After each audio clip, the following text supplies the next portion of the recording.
मुख्यमंत्री से क्या उम्मीद करेंगे? जन औषधि केंद्र खोलें।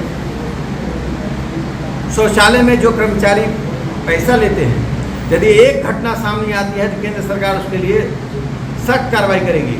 पश्चिम बंगाल में इस तरह की घटनाएं हुई, गलत तरीके से लोगों ने अनाज लिया, एक ही आदमी ने 5 बार अनाज लिया तो वहाँ केंद्र सरकार ने पैसा रोक दिया। एक ही घर में एक ही किसान ने 4 नाम से लिया, केंद्र सरकार ने पैसा रोक दिया। तो बिहार की सरकार के निकम्मापन के कारण ही हम डबल इंजन की सरकार की बात करते हैं।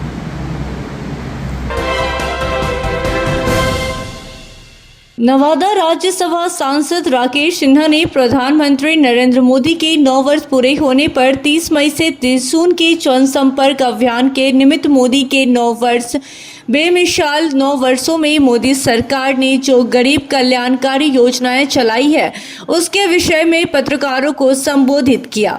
उन्होंने कहा कि गरीब परिवारों को मुफ्त राशन, गरीब परिवारों को प्रधानमंत्री आवास योजना का लाभ दिया गया है।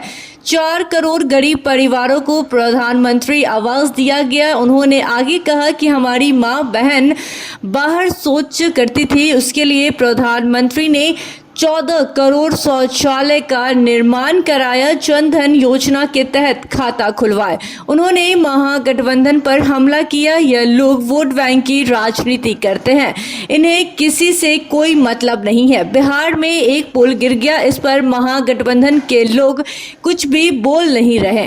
केंद्र पैसा देती है काम करने के लिए, राज्य सरकार को काम करवाना है, लेकिन ये लोग काम नहीं करवाते हैं और सिर्फ वोट बैंक की राजनीति करते हैं। नीतीश कुमार पर उन्होंने कटाक्ष करते हुए कहा कि लोगों का काम नहीं हो रहा, वो सिर्फ प्रधानमंत्री बनने का ख्वाब देख रहे हैं। नवादा से दिनेश गुप्ता की रिपोर्ट। मुख्यमंत्री से क्या उम्मीद करेंगे? जन औषधि केंद्र खोलें। शौचालय में जो कर्मचारी पैसा लेते हैं, यदि एक घटना सामने आती है तो केंद्र सरकार उसके लिए सख्त कार्रवाई करेगी। पश्चिम बंगाल में इस तरह की घटनाएं हुई, गलत तरीके से लोगों ने अनाज लिया, एक ही आदमी ने 5 बार अनाज लिया तो वहाँ केंद्र सरकार ने पैसा रोक दिया। एक ही घर में एक ही किसान ने 4 नाम से लिया, केंद्र सरकार ने पैसा रोक दिया। तो बिहार की सरकार के निकम्मापन के कारण ही हम डबल इंजन की सरकार की बात करते हैं। बिहार में भारतीय जनता पार्टी की सरकार जिस दिन बन जाएगी, मैं नहीं कहता हूँ राम राज्य कोई सरकार ला सकती है, मैं ये दावा नहीं करता हूँ, लेकिन इतना मैं दावा करता हूँ कि आम आदमी तक प्रधानमंत्री जी का वह प्रेम भी है और वो भय भी है। यदि कोई सांसद, विधायक और कर्मचारी पकड़ा जाता है तो उसे नरेंद्र मोदी जी की सरकार नहीं बख्शती है। 9 साल में एक भी स्कैम का केस किसी भी बड़े मंत्री पर, सरकार पर नहीं आई। तो मैं ये कहना चाहता हूँ, जो आपने वाजिब सवाल उठाया, यहाँ स्वास्थ्य की स्थिति बहुत खराब है और जहाँ मैं कल गया था वहाँ पानी का अभाव है। मिस्को में माँ सीता का ऐतिहासिक धरातल है, जहाँ पर भारत के नहीं, अयोध्या, कोरिया से लोग आएंगे। कोरिया के लोग अपने को भगवान राम का वंशज मानते हैं।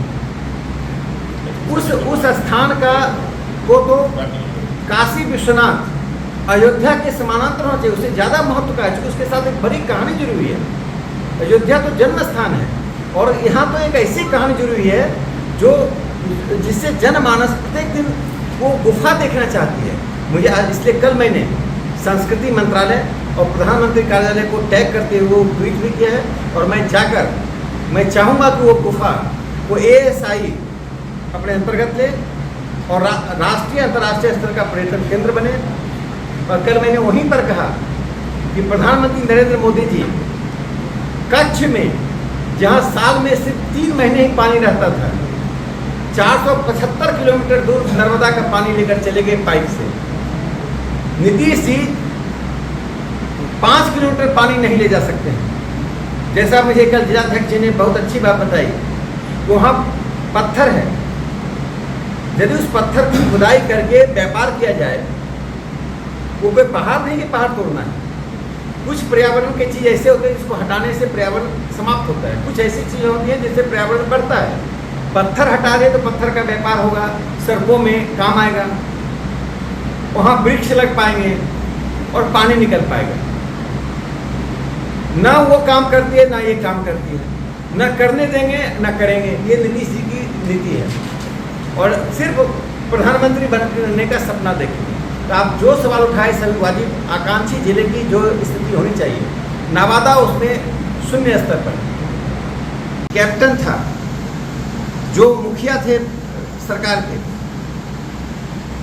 गृह मंत्रालय उनके पास था, उनका एक अपना राजनीतिक स्वार्थ था। हम लोकतांत्रिक जहाँ जहाँ हमने सड़क का विकास करना हुआ हमारी सरकार ने किया, जहाँ जहाँ करना हुआ हमेशा रुकावट बनते रहे। हम उनसे अलग कोई वैचारिक सैद्धांतिक कारणों से नहीं हुए, व्यवहारिक कारणों से हुए। क्योंकि व्यवहारिक रूप से जो बिहार को जहाँ जाना चाहिए था नहीं जा रहा था, उनकी नाकामयाबी का कलंक भारतीय जनता पार्टी उठा रही थी। हमने उस नाकामयाबी के कलंक को उठाकर हिंद महासागर में फेंक दिया। अब भारतीय जनता पार्टी अपने बलबूते पर बिहार में उन विचारधारा विकास की उन एजेंडा के साथ सरकार बनाएगी, जिस एजेंडा के आधार पर हम विकास चाहते हैं। बिहार को हम देश में श्रम आपूर्ति करने वाला राज्य नहीं बनाना चाहते कि यहाँ के लोग श्रमिक बन के दूसरे राज्यों में जाएं। हम चाहते हैं कि बिहार में उद्योग धंधे खुले।